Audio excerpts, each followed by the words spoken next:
Assalamualaikum warahmatullahi wabarakatuh. Perkenalkan, nama saya Nurul Amalia Ramadhani dari kelas TRPL 4A Malam. Storytelling yang akan saya sampaikan adalah dari bab 5, yaitu tentang pengujian keamanan.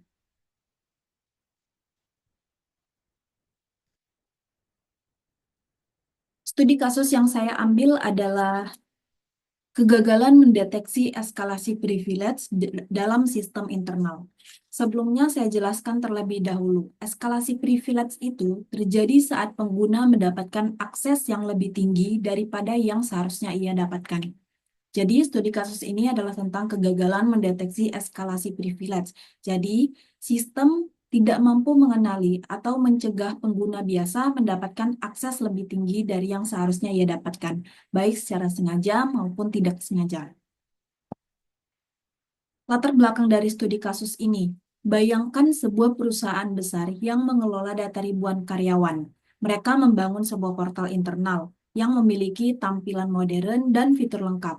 Nah, portal internal ini memudahkan HR dan pegawai dalam mengakses slip gaji, mengatur izin cuti, dan memperbarui data pribadi.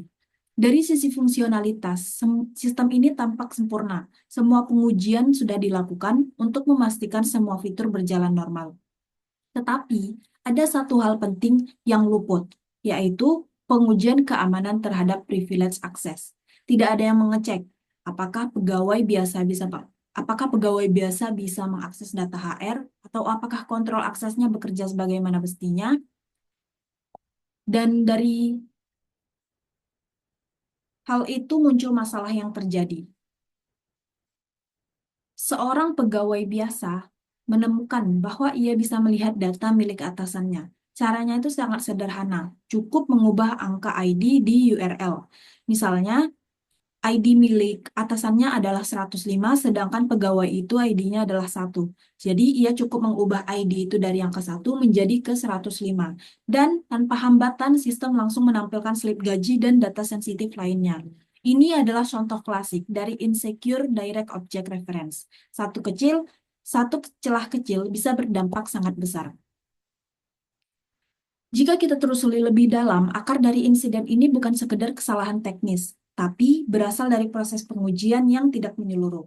Pertama, tidak dilakukan white box testing untuk melihat langsung bagaimana kontrol akses diimplementasikan dalam kode. Yang kedua, pengujian black box hanya fokus pada login dan logout tanpa menyentuh apa yang terjadi setelah pengguna masuk. Yang ketiga, tidak ada pengujian terhadap potensi eskalasi privilege, sesuatu yang seharusnya menjadi fokus utama.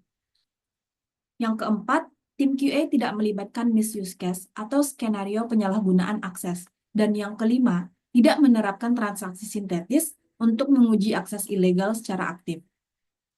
Dari kelima celah ini, akhirnya dapat membuka jalan bagi pelanggaran data yang seharusnya bisa dicegah.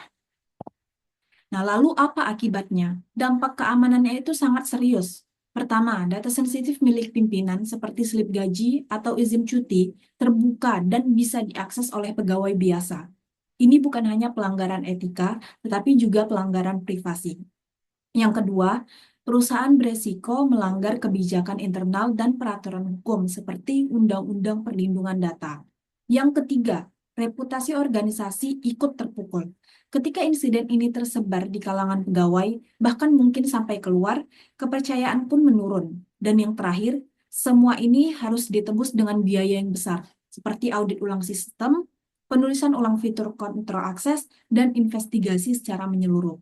Nah, dari satu celah kecil itu tadi, satu pengujian yang terlewat bisa berdampak sangat luas. Dari insiden ini, kita belajar bahwa pengujian keamanan tidak boleh dilupakan. Maka, berikut adalah langkah-langkah perbaikan yang disarankan. Pertama, kontrol akses berbasis peran harus diterapkan dengan ketat, agar setiap pengguna hanya bisa mengakses data yang relevan dengan perannya. Kedua, lakukan pengujian privilege escalation, baik dengan pendekatan white box untuk melihat kode internal maupun black box untuk melihat dari sisi pengguna.